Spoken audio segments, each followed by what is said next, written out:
Alhamdulillah la hawla wa la quwwata illa billah, amma ba'du.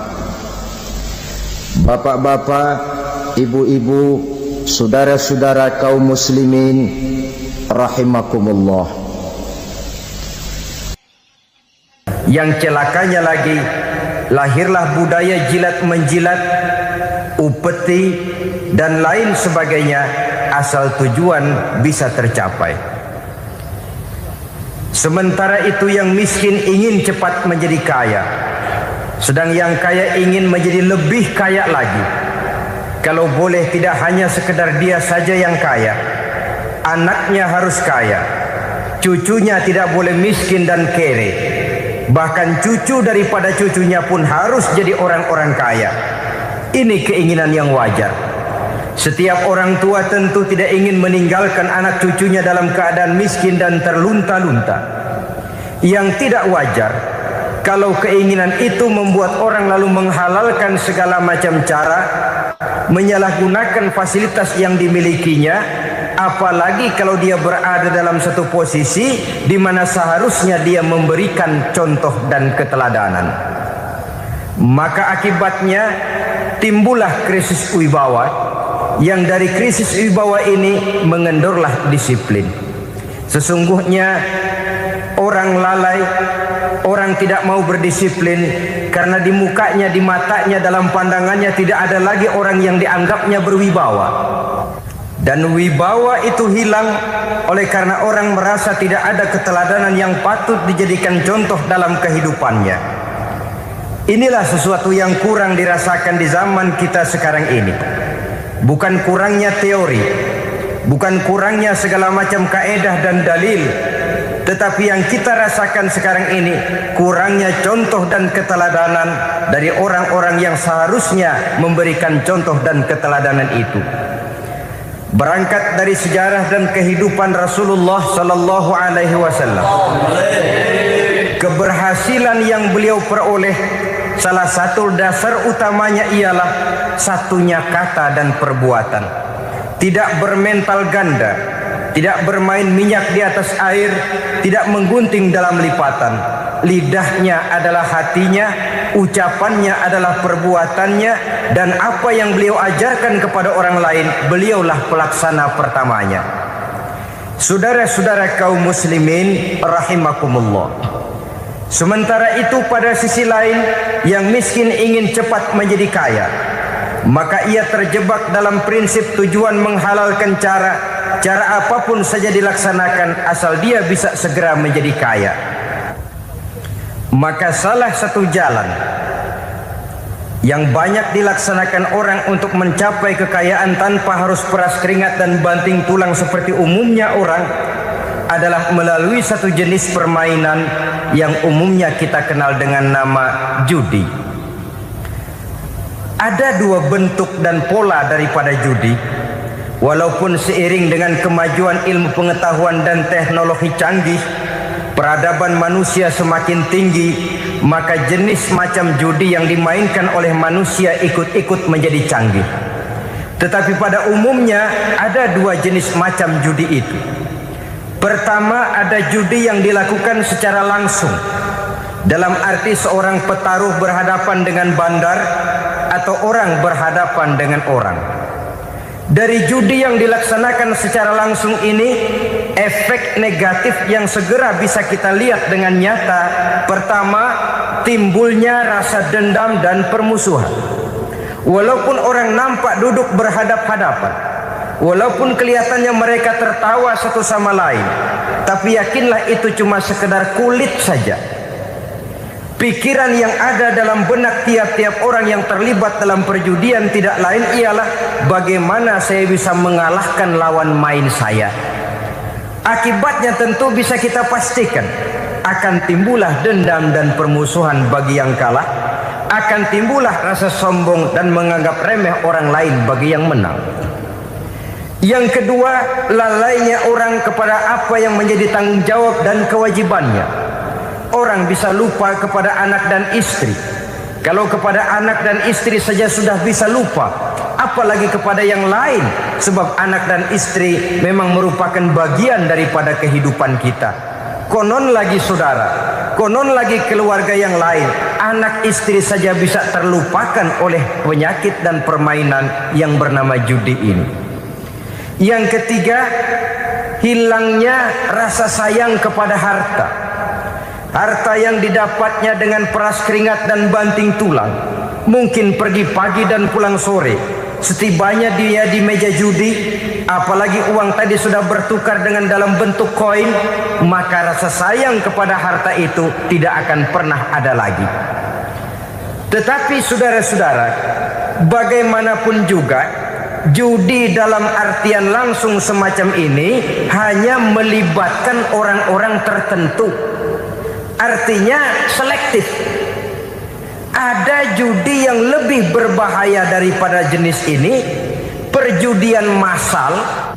Taruhlah roulette dan kasino itu judi. Tetapi judi jenis roulette dan kasino ini bahayanya hanya untuk orang-orang tertentu yang memang sudah mapan, kelompok elit. Masa iya bocah Angon di kampung main roulette? Apa ia yang tinggal di pinggir kali kenal kasino?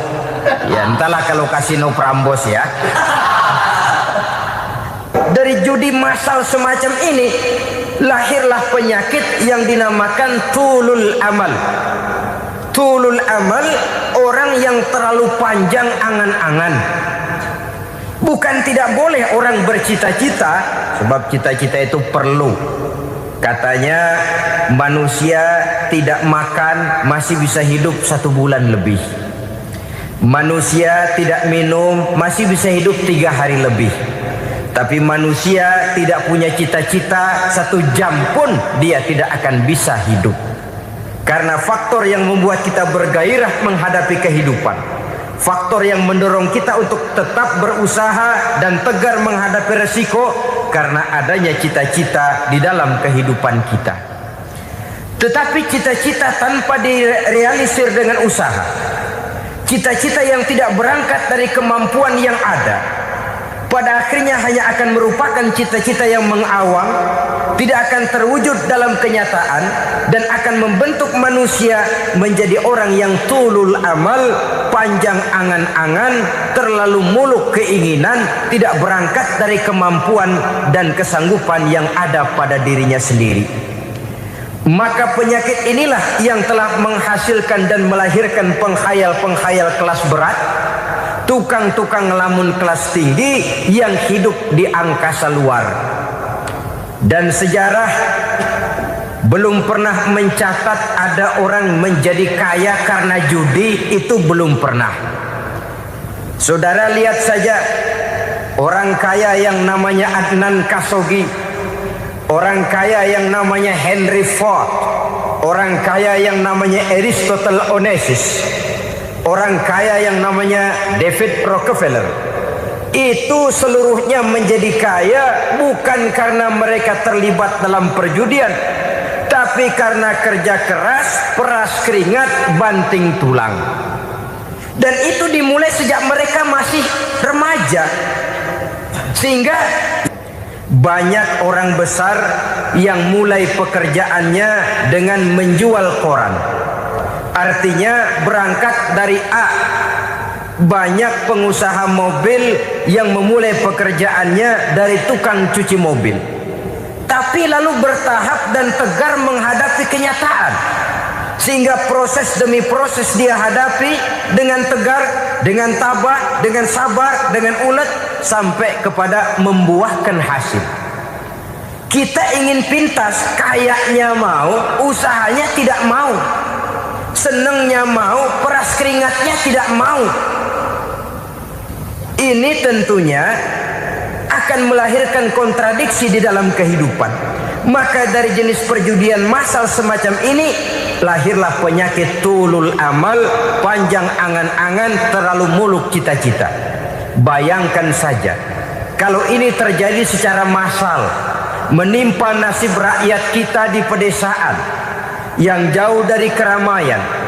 Tiap hari mereka didina-bobokkan oleh gambaran tentang akan diperolehnya uang dalam jumlah yang banyak, dengan angka 0 yang berentet. Tiap hari mereka melihat angka-angka itu. Mereka lambat laun akan terseret dalam arus tulul amal ini.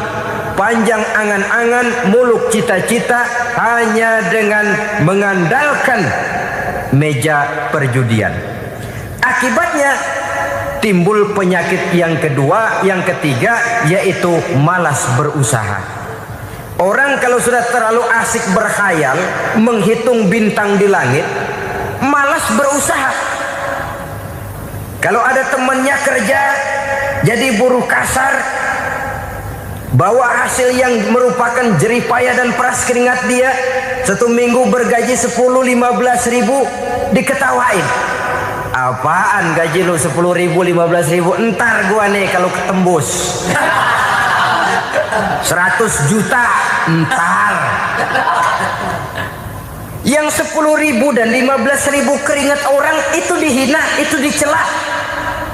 Tetapi dia selalu menghitung, entar nih gua, entarnya wallahu a'lam. Saudara hadirin yang saya muliakan, timbullah sikap malas. Padahal di tengah negara sedang membangun di berbagai bidang kehidupan.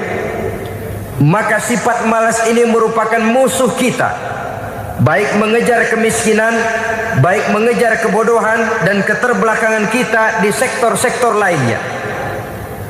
Alangkah akan terganggunya roda pembangunan di negara kita ini jikalau sebagian besar rakyat dihinggapi oleh penyakit malas, yang malas ini dilatar belakangi oleh penyakit tulul amal, terlalu muluk angan-angan, yang angan-angan ini dininabobokan oleh keinginan untuk mendapatkan untung yang besar tanpa peras keringat dan banting tulang.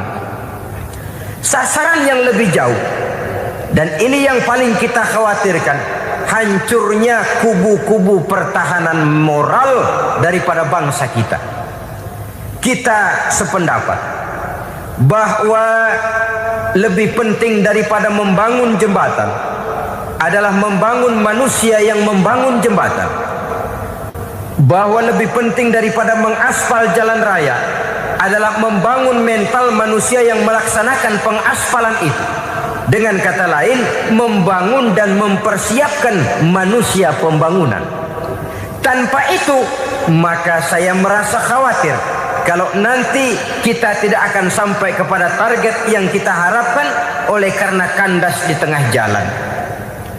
Saudara-saudara kaum muslimin rahimakumullah, Islam sebagai agama yang mengajarkan manusia untuk berusaha dan mengeluarkan segala kemampuan untuk melaksanakan segala usahanya itu, sangat membenci sifat malas, sangat membenci sifat tulul amal atau panjang angan-angan. Dan oleh karena judi melahirkan dua sifat itu, Islam sangat menganjurkan pengikutnya untuk menjauhi segala macam jenis perjudian, baik yang terang-terangan maupun yang dilakukan secara samar-samar, tidak ketara, judi canggih sesuai dengan canggihnya teknologi daripada manusia itu sendiri. Ini adalah penyakit yang meracuni masyarakat manusia dari sejak berpribadi, bertetangga, berumah tangga, sampai kepada berbangsa dan bernegara. Dan kasus-kasus yang timbul sudah cukup banyak, yang tidak mungkin lagi kita katakan hanya sekedar bersifat kasuistis, bersifat kasus-kasus kecil saja. Sebelum riaknya naik ke permukaan, marilah kita membuat benteng untuk masing-masing pribadi muslim memelihara dan menjaga diri jangan terseret dalam permainan yang bernama judi, apapun bentuknya, bagaimanapun cara dan ragamnya.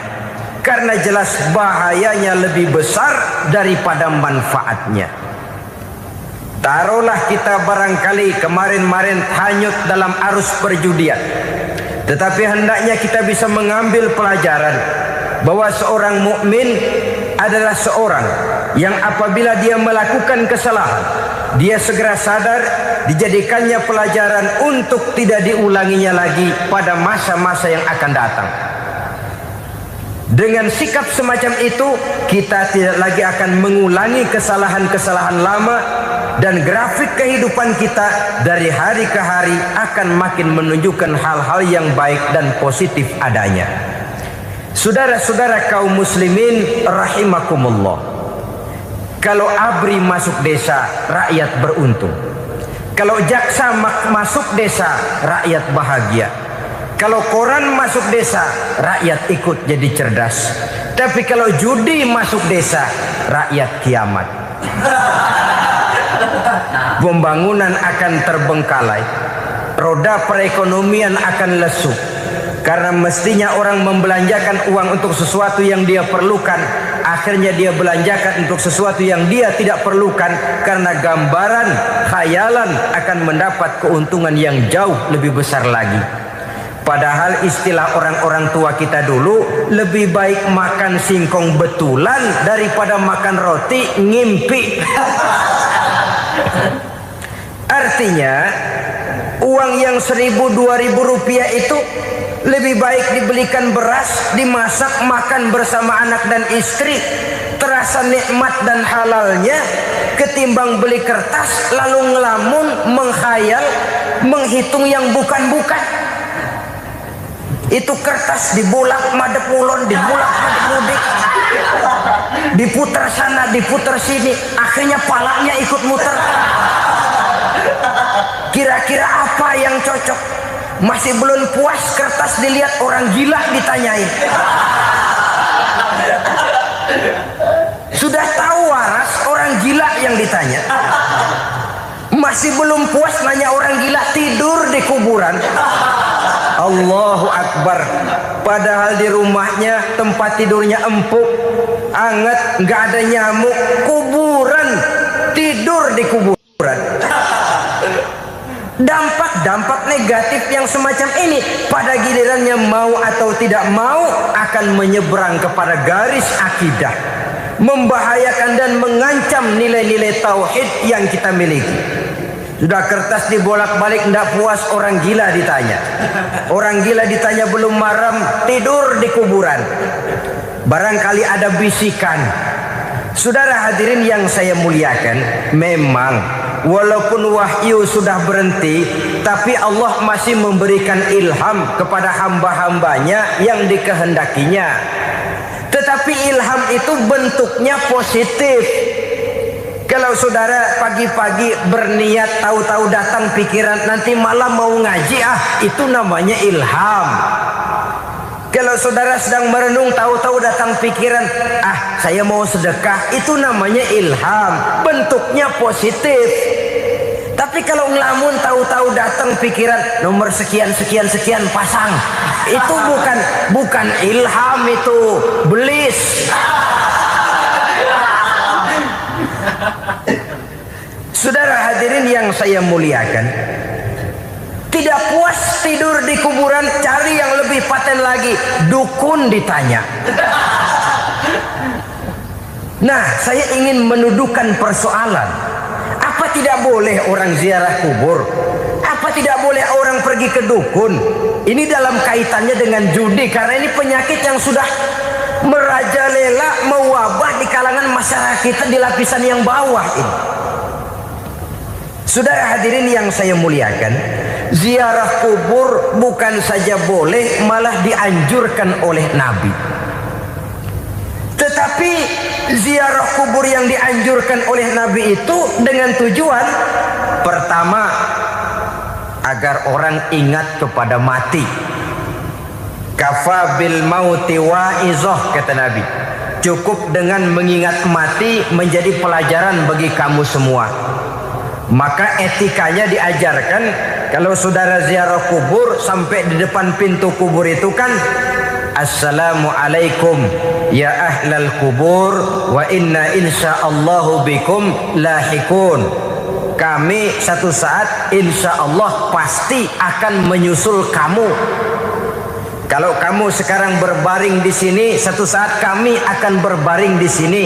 Ziarah kubur mengingatkan orang kepada mati. Orang yang ingat kepada mati, gaya hidupnya lain dengan orang yang tidak ingat mati. Nah, orang kalau nggak ingat mati, gaya hidupnya nggak terkontrol. Kalau dia berkuasa, Fir'aun. Itu nggak ingat mati. Kalau dia kaya, Korun. Sudah gambarannya nggak merupakan gambaran-gambaran yang baik. Orang yang ingat mati, dia berkuasa, dia berlaku adil. Satu saat saya akan mati dan ini akan dimintakan pertanggungan jawab. Orang kaya ingat mati, dia akan jadi pemurah. Kenapa? Kalau saya diberikan ilmu, pertanyaan akhirat cuma satu, ilmumu kau amalkan untuk apa? Kalau saya diberikan umur panjang, pertanyaan akhirat cuma satu, umurmu kau habiskan di mana? Tapi jikalau saya diberikan harta, pertanyaan akhirat ada dua, hartamu kau dapat dari mana, kau belanjakan kemana? Depannya ditanya, belakangnya ditanya, dapat dari mana, dibelanjain kemana? Sebab dua-duanya berkaitan dengan kegiatan. Kadang-kadang dapatnya dari jalan yang baik, tapi keluarnya ke tempat yang tidak baik, itu pun tidak betul. Atau dapatnya dari yang tidak baik, tapi dibelanjakan untuk yang baik, itu pun tidak bisa diterima. Oleh karenanya, dengan mengingat mati, gaya hidup seseorang jadi terkontrol karenanya. Yang kedua, dianjurkan kita untuk berziarah kubur itu mendoakan orang-orang yang sudah meninggal. Mal mayyitu fi qabrihi illa kal gharikil mutaghawis, kata Nabi. Orang yang sudah meninggal itu di alam barzakhnya adalah seperti orang yang tenggelam di lautan, menunggu doa dari keluarganya yang masih hidup. Apakah itu anaknya, kemenakannya, cucunya, dan lain sebagainya. Adapun yang kalau kita ziarahi itu kuburnya orang-orang yang kita tahu merupakan orang soleh, orang yang berjiwa bersih, yang kita kenal ketakwaannya kepada Allah Subhanahu wa ta'ala, tidak ada salahnya kita bertabarruk, asal jangan dengan satu keyakinan bahwa dia secara mandiri bisa mendoakan kita. Dia hanya bisa melakukan itu hanya dengan izin Allah. Nah, umumnya orang kalau sudah ziarah ke kubur-kubur keramat itu, Allahnya kelupaan. Itu yang dikhawatirkan merusak dan mengganggu akidah. Sehingga di awal-awal perkembangan Islam, Nabi pernah melarang orang ziarah kubur itu. Ini bisa kita simak dari hadis, kuntu nahaitukum an ziyaratil qabri fazuruha. Dahulu aku pernah melarang kamu untuk ziarah kubur. Adapun sekarang kalau mau ziarah, ziarahlah kamu. Kata-kata dulu aku pernah melarang kamu itu menggambarkan bahwa pada permulaan perkembangan Islam, nilai keimanan para sahabat masih rapuh, masih lemah, masih memerlukan pembinaan. Sehingga kalau mereka sering ke kubur, dikhawatirkan mereka minta kepada kubur. Nah, tetapi tatkala nilai keimanannya sudah mapan, sudah kuat, kata Rasul, fazuruha. Adapun sekarang kalau mau pergi berziarah, ziarahlah kamu. Masya Allah, apa yang sudah disampaikan oleh guru kita almarhum Kiai Haji Zainuddin MZ sangat luar biasa. Sahabat beriman yang dimuliakan Allah, tetaplah di kajian ini karena kajian ini belum selesai. Maka dari itu, mari kita lanjutkan kembali. Selamat mendengarkan. Saudara hadirin yang saya muliakan, jadi jangan melupakan Allah. Saya bisa saja berkata, kalau saya misalnya pakai cincin, lalu saya bilang, saya sejak pakai cincin ini, jangan anak gadis, nenek-nenek ngelihat saya lemes. Atau sejak pakai cincin ini dagangan laris bener. Cincin itu yang menggelincirkan akidah. Untuk tidak tergelincir, orang harus tidak melupakan Allah. Dia bisa berkata, alhamdulillah Allah memberikan keistimewaan kepada batu cincin saya. Batu cincinnya tidak apa-apa, Allah yang memberikan keistimewaan. Ini dalam bentuk yang langsung. Dalam bentuk yang tidak langsung kita bisa lihat, misalnya kalau petani Ditanya, ini bisa panen besar ini rahasianya apa, Pak? Oh, pupuk urea, pupuk urea. Nah, Allah nomor 16. Seorang petani yang baik keimanannya, dia akan berkata, kami bisa panen besar karena izin Allah. Lah, kalau pupuknya mah pakai pupuk urea, izin Allahnya dulu, baru kemudian pupuknya nyusul. Jadi sebenarnya bukan cuma pergi ke dukun yang bisa merusak keimanan, pergi ke dokter juga bisa loh merusak keimanan. Kalau berkeyakinan bahwa dokter itulah yang memberikan sembuh, kenapa akidah saudara tidak tergelincir karenanya? Dokter hanya memberikan obat dan resep, sembuh itu datangnya dari Allah. Ini yang diungkapkan lewat lisan Nabi Ibrahim alaihissalam, wa iza maridtu fahuwa yashfini. Apabila aku sakit, dialah Allah yang memberikan sembuh. Memberikan sembuh. Jangan juga menyalahartikan ayat ini. Ada ayat begini sakit terus nekat. Udah nggak usah berobat dah, memang penyakit dari Tuhan. Ntar waktunya baik ya baik dah. Udah ampeg terus dah. Orang yang berobat saja belum tentu sembuh, apalagi yang tidak berobat. Sama juga orang nggak sembahyang kita ajakin ngotot, lu juga yang sembahyang belum tentu masuk surga katanya. Lah yang sembahyang belum tentu masuk surga, bagaimana cengoran lu yang nggak sembahyang?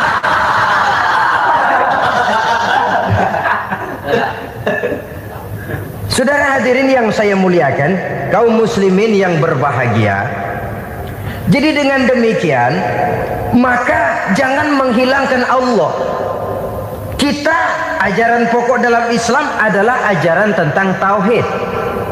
Nah, tauhid ini menyangkut mengesahkan Allah, baik di dalam zatnya, baik di dalam sifatnya, baik di dalam perbuatannya, baik di dalam beribadah kepadanya. Tauhid dalam ibadah itu ada. Tauhid dalam zat artinya zat Allah itu tidak tersusun, tidak terdiri dari bagian-bagian yang bisa pecah-pecah. Ya seperti kita ini kan ada kepala, ada kaki, ada tangan. Allah tidak tersusun zatnya dari bagian-bagian. Esa zatnya tidak bisa dibagi-bagi. Esa sifatnya artinya Allah itu sifatnya tidak pernah berubah. Sejak dahulu sampai sekarang, Allah itu cinta kepada orang beriman yang melakukan kebaikan, dan Allah benci kepada orang kufur yang melakukan kejahatan. Mustahil satu saat Allah berubah. Orang kufur yang berbuat kejahatan didemenin, orang mukmin yang berbuat kebaikan dikeselin. Misalnya tahun 2000 Tuhan giliran jengkel sama orang mukmin. Itu mustahil, dia esa di dalam sifatnya. Lain dengan sifat kita manusia. Sifat kita ini kan relatif. Ada saatnya kita senang, lain saat yang kita senang betul kita caci maki. Hari ini kita caci maki, besok kita puji. Lihat teman kaya, habis kita omongin, boleh jadi dia kaya. Kenapa? Dukunnya 36. Begitu kita habis caci maki begitu, dia datang ngasih duit sama kita. Cacian itu bisa berubah menjadi pujian. Lu ya emang bukan main dah. Sifat kita itu relatif, bisa terpengaruh oleh situasi dan kondisi. Saudara hadirin yang saya hormati, kaum muslimin yang berbahagia, Allah juga esa di dalam perbuatannya. Artinya di dalam menciptakan apapun yang akan diciptakan oleh Allah, di dalam melakukan apapun yang akan dilakukan oleh Allah, tidak terikat kepada faktor lain, tidak memerlukan bantuan lain. Dia adalah mutlak. Nah, kemudian kita mengesahkan Allah dalam zatnya, mengesahkan Allah dalam sifatnya, mengesahkan Allah dalam perbuatannya. Belum tentu berarti kita mengesahkan Allah dalam ibadahnya. Sebab banyak orang yang yakin betul Allah itu esa, teguh dengan pendiriannya, Tuhan lu siapa? Allah. Allah bagaimana? Esa. Bagaimana kalau 2? Kagak. 3? Enggak. Mantap. Soal tahlil paten.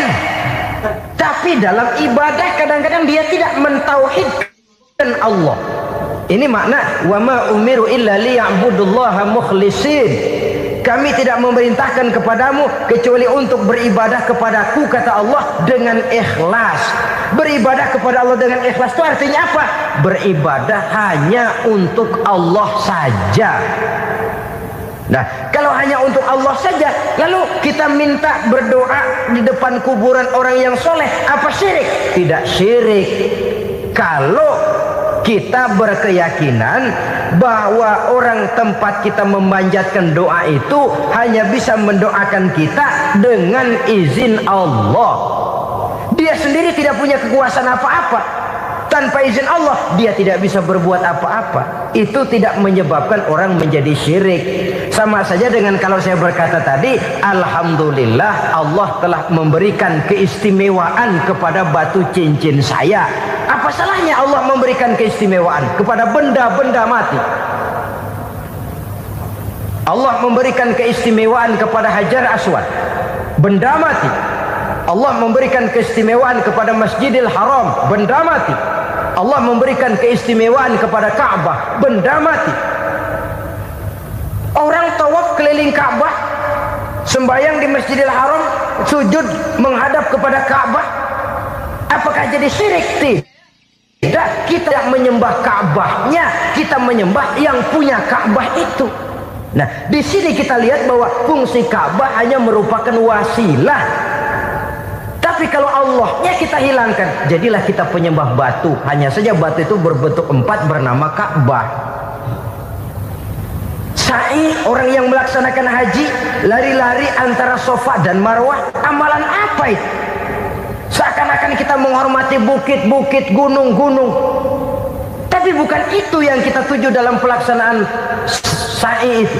Yang kita tuju adalah ini perintah Allah. Allahnya yang diutamakan. Maka hal semacam ini tidak menyebabkan orang menjadi syirik dan tergelincir dari tauhid. Tapi kalau ziarah kubur dengan niat cari buntutan,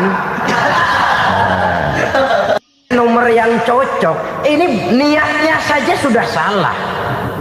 Nah, kalau berangkat dengan niat yang salah, sampai di sana saya yakin, seyakin-yakinnya amalannya pasti salah. Lah, kubur yang diziarahin bukan kubur orang soleh. Ya mana ada orang soleh ngasih kode buntut. Ada juga orang salah. Orang soleh itu kadang-kadang dia nggak tahu kuburan siapa, nongkrong aja di situ. Memang sulit, saudara-saudara. Mental ya, namanya mental. Kalau memang mental sudah mental judi, apa saja bisa dijudiin. Jadi orang nggak perlu sebenarnya pemerintah terlalu gini, nggak usah. Kembali saja kepada mental.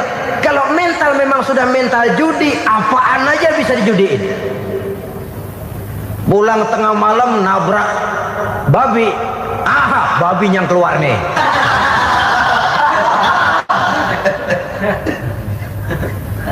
Mobil lewat nomornya bisa dijudiin. Bajai lewat bajai bisa dijudiin. Mental. Kalau memang mental sudah mental judi, apapun saja bisa dijudikan. Saudara hadirin yang saya muliakan, lalu bagaimana dengan dukun?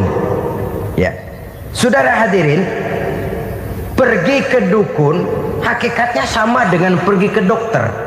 Orang berusaha melaksanakan yang namanya syariat, hakikatnya kembalikan kepada Allah. Syariatnya kita laksanakan. Tetapi, nah ini tetapi, yang pertama saudara harus tahu betul dukunnya itu bayang apa enggak, agamanya kuat apa enggak. Sebab ya tentu tidak ada dukun yang jelek, karena pada umumnya penyakit dukun itu kan nyohor, iklan lewat koleha-kolehanya. Kita bisul kecil datang, kita dukun, ini si kecil kemarin bisul kayak kelapa 5 menit baik. 5 menit padahal kemarin kagak ada yang datang. Diolah sedemikian rupa supaya orang mantap. Jadi jangan asal sembarangan. Kadang-kadang lihat potongan dukunnya aja kita ngeri. Mukanya sudah klemot, nggak pernah tersentuh air wudhu. Jangankan air wudhu, mandi aja jarang. Yang kayak begini yang dipegang mati-matian, yang dipercayai habis-habisan, akan kita kemanakan tauhid kita ini? Apalagi kalau perginya sudah dengan niat mencari nomor yang jitu. Itu saya katakan lagi tadi, berangkat saja sudah dengan niat yang salah. Orang berusaha silakan. Sama juga kita ke dokter. Oleh dokter kan setelah diperiksa penyakit kita, lalu dianalisa, oh ini penyakitnya ini. Kemudian diberikan obat. Lah, obat itu kan tentu ada aturan minumnya tuh. Yang kapsul ini sehari 3 kali, yang tablet ini sehari 2 kali. Kalau kita minumnya kelebihan, overdosis namanya. Saking pengen cepet baik, sekali minum 10 tablet. Ya memang nggak sakit-sakit lagi, tapi nggak hidup sudah. Habis. Kita pun dalam melaksanakan amalan hidup beragama begitu. Sudah datang kepada kiai, orang-orang soleh meminta amalan, wiridan, itu jangan sampai overdosis. Tidak sesuai dengan kemampuan pribadi. Wong masih SD sudah minta matematika kelas SMP, celeng. Baru SMP sudah minta diajarkan filsafat kelas perguruan tinggi, semaput. Kenapa? Daya tampungnya nggak kuat. Emang ukuran secangkir, minta di sini seember, ya luber. Lebihnya nggak cukup. Kenapa? Yang diberikan, yang diamalkan tidak sesuai dengan makomnya, tidak sesuai dengan kemampuan yang ada pada dirinya. Saudara hadirin yang saya muliakan, akhirnya apa? Mencelakakan dirinya sendiri, ngawur. Baru sembahyang seminggu udah ngaku ketemu malaikat. Oh, sembahyang ditemenin malaikat lah, sembahyang baru seminggu mulai. Tuh malaikat iseng amat. Ya walaupun kalau Allah izinkan tidak mustahil, tapi kan tidak logik. Orang yang melaksanakan ibadah puluhan tahun memerlukan riyadhah dan latihan, khusyuk dan tawadhu, penuh tazallul, merendahkan diri di hadapan Allah, belum tentu mendapat karunia yang semacam itu. Saudara hadirin yang saya muliakan, jadi dengan kata lain, yang pertama, lihatlah dulu kualitas dukun yang akan saudara datangi itu. Ini kualitas black apa kualitas white? Aspal apa cat putih? Sehingga jangan sampai kita salah pilih. Sebab biasanya orang kalau sudah hanyut di kali, rumput pun dia pegangin. Dia tahu kalau rumput tidak akan bisa menahan bobot badannya, tapi karena posisinya posisi terjepit, rumput pun dia pegang. Ini satu gambaran psikologis betapa orang dalam keadaan panik, kepepet, kejepit, yang tidak mestinya dipegang pun akan dipegangnya juga. Walaupun dia tahu itu tidak akan bisa menahan bobot badannya, namun dipegangnya juga. Oleh karenanya, yang pertama, lihat dulu kualitas dukunnya. Yang kedua, saudara-saudara, jangan berkeyakinan bahwa dukun itulah yang memberikan permintaan saudara. Si dukun hanya bisa dengan izin Allah. Nah ini kuncinya. Kalau izin Allahnya dihilangkan, dan ini yang jarang.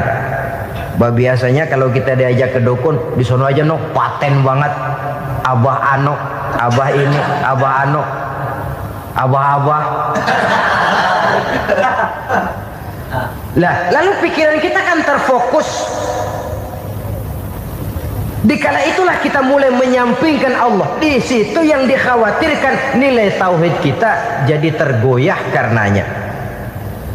Bahwa orang yang kita datangi, yang kita kenal kesolehan dan ketakwaannya, hanya bisa memberikan pertolongan dengan izin Allah.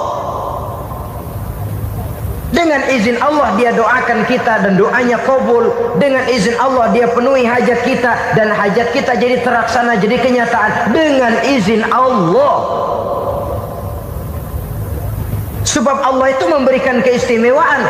Ada waktu istimewa, ada tempat istimewa, ada jam istimewa. Kenapa sih sedekah hari Jumat dengan sedekah hari Kamis pahalanya kok lebih besar hari Jumat? Karena itu waktu istimewa. Kenapa untuk sembahyang sunnah dianjurkan sepertiga malam yang terakhir? Karena itu waktu istimewa. Kenapa doa di Multazam, di dekat Hajar Aswad, di Hijr Ismail, di Raudhah dikabulkan Allah? Karena itu tempat istimewa. Memang kadang-kadang ada orang berkata, kalau mau berdoa kenapa mesti di kuburan wali? Di rumah juga berdoa, Tuhan dengar. Betul, Tuhan dengar, bahkan tidak berdoa pun Allah tahu isi hati kita.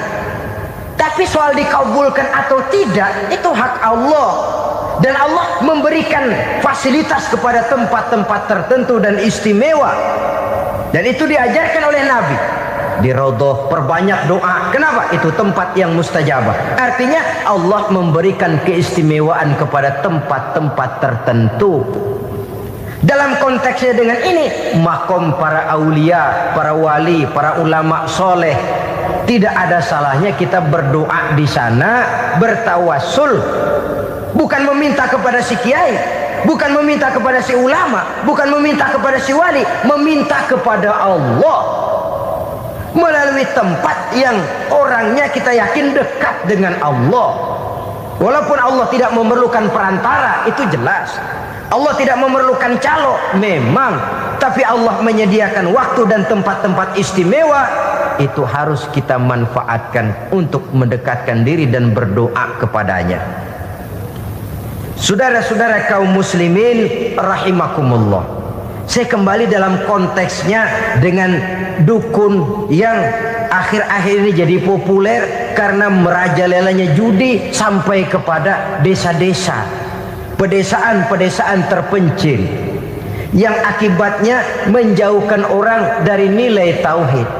Padahal benar kalau orang berkata kadzabal munajjimun walau sodaku, tukang-tukang ramal itu bohong walaupun benar. Kalaupun betul, kebetulan. Itu maksudnya bohong walaupun betul, betulnya betul kebetulan. Maka para remaja itu biasanya gemar kepada membaca bintang Anda minggu ini, kan begitu toh? Nah, apa Aries, apa Virgo, apa Leo dan sebagainya, dan itu memang menarik untuk dibaca. Rezeki sebelah kulon, asmara anget. Saudara hadirin, hal yang semacam ini boleh saja untuk dibaca, tapi tidak untuk diyakini kebenarannya. Boleh saja untuk dibaca, tapi tidak untuk diyakini kebenarannya. Karena meyakini kebenarannya sama saja dengan mendahului Allah. Dan itu bisa menggelincirkan nilai-nilai tauhid kita.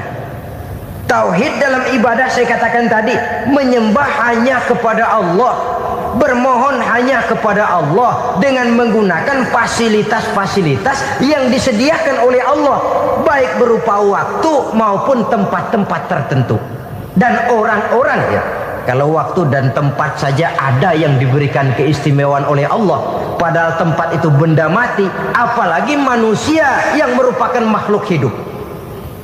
Saudara hadirin yang saya muliakan, saudara-saudara kaum muslimin yang berbahagia, sehingga dengan demikian kita tetap menjaga nilai-nilai akidah.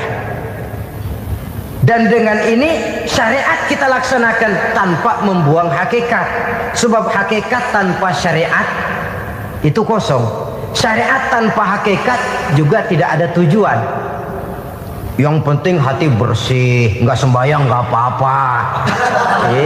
Mana bisa begitu, Mas? Kalau memang hati bersih nggak usah sembahyang nggak apa-apa. Nabi Muhammad dulu berhenti dong sembahyang. Sebab beliau orang yang hatinya paling bersih. Nah, orang yang hatinya paling bersih saja sembahyang yang nggak berhenti, masa kita lalu mau berhenti? Yang penting kan kita bisa dekat dengan Allah melalui perasaan, banyak-banyak ingat. Apa itu sembahyang? Macam-macam. Itu hakikat saja tanpa syariat ya tidak bisa. Syariat saja tanpa hakikat juga gerak lahir yang tanpa roh namanya. Kita melakukan sholat tapi kita tidak tahu untuk apa kita sholat dan kenapa kita sholat dan siapa yang kita sembah di dalam kita sholat. Sehingga dengan demikian keduanya tidak bisa terpisahkan satu sama lain. Seperti halnya kulit dan isi. Barangkali pernah saya ingatkan, kulit penting, isi pun juga penting. Hakikat penting, syariat juga penting. Dan kita jangan salah mengartikan terjebak dalam ucapan-ucapan yang masih memerlukan penafsiran, sehingga lalu kita cenderung mendiskreditkan dan menjelekkan para wali. Misalnya ada ucapannya Syekh Abdul Qadir Jailani yang berkata begini, barang siapa yang masuk ke rumahku lalu ia memakan makananku, maka ia akan masuk surga. Ini kalau ucapan ini dipahami secara apa adanya, ya jelas orang bisa tergelincir. Tapi kalau ditafsirkan secara betul, siapa yang masuk ke dalam rumahku? Di mana rumah Syekh Abdul Qadir? Di mana umumnya rumah para wali? Di masjid. Jadi siapa yang masuk ke dalam rumahku? Masjid. Lah kalau sudah di dalam masjid, makanannya apa? Getuk. Tentu saja tidak. Kalau sudah di masjid itu ya makanannya ya wirid, zikir, tahajud, baca Quran, paling kurang i'tikaf. Jadi siapa yang masuk ke masjid lalu dia sujud, wirid, zikir, ya jelas saja surga. Jangan membaca ucapan ini lantas rame-rame nyari bekas rumah Syekh Abdul Qadir. Rame-rame masuk ya rumah kecil. Saudara hadirin, kita terlalu terpaku kepada materi ucapan dan melupakan filsafat daripada ucapan itu sendiri. Dalam kondisi yang sedemikian, sangat boleh jadi orang lalu tergelincir karenanya. Oleh karena itulah saudara-saudara, saya kembali kepada satu prinsip, bahwa sebenarnya dengan tidak perlu menyalahkan pihak-pihak lain, mari kita kembali kepada sikap mental kita sebagai muslim. Kalau mental memang sudah mental penjudi, apapun bisa dijudikan. Tapi kalau mental itu tidak ada, walaupun di kiri kanan dan depan belakang banyak dibuka tempat-tempat perjudian, saya yakin kita akan mampu menahan dan menjaga diri. Sikap mental inilah yang memerlukan pembinaan dari kita semua. Sehingga dengan demikian kita akan menjadi pribadi-pribadi yang bisa bertahan dari segala gempuran-gempuran yang datang dari luar karena adanya prinsip ketahanan mental itu tadi. Sekali lagi saya ingatkan bahwa judi selamanya tidak akan pernah mendatangkan kebahagiaan. Judi tidak akan membuat orang menjadi kaya. Judi tidak akan membuat orang makin akrab berteman dan bersaudara. Yang jelas judi melahirkan permusuhan dan dendam, membangkitkan rasa malas, memulukan angan-angan tanpa mau peras keringat dan banting tulang, melalaikan orang dari tanggung jawab dan kewajibannya, membuat ia lupa kepada anak, istri dan seluruh keluarganya, dan pada akhirnya dia akan terjebak dalam satu permainan yang makin menjauhkan dia dari proses kesadarannya sebagai manusia.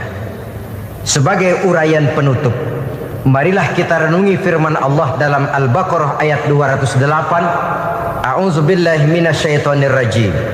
Ya ayyuhalladzina amanu dukhulu fis silmi kafah wa la tattabi'u khutuwatis syaitan innahu lakum aduwwum mubin. Hai orang-orang yang beriman, masuklah kamu ke dalam keselamatan. Masuklah kamu ke dalam Islam secara keseluruhan. Jangan kamu mengikuti jejak-jejak setan, karena setan adalah musuhmu yang nyata dan jelas. Judi termasuk jejak-jejak yang ditinggalkan oleh setan untuk diikuti oleh kita, agar kita mendapatkan kesengsaraan baik di dunia, lebih-lebih di akhirat nanti. Semoga Allah selamatkan kita, Allah selamatkan seluruh bangsa kita dari penyakit-penyakit judi yang melahirkan efek-efek negatif dalam kehidupan. Terima kasih atas perhatian saudara. Mohon maaf atas segala kekurangan. Usikum wa nafsi bitaqwallah. Wassalamualaikum warahmatullahi wabarakatuh. Waalaikumsalam warahmatullahi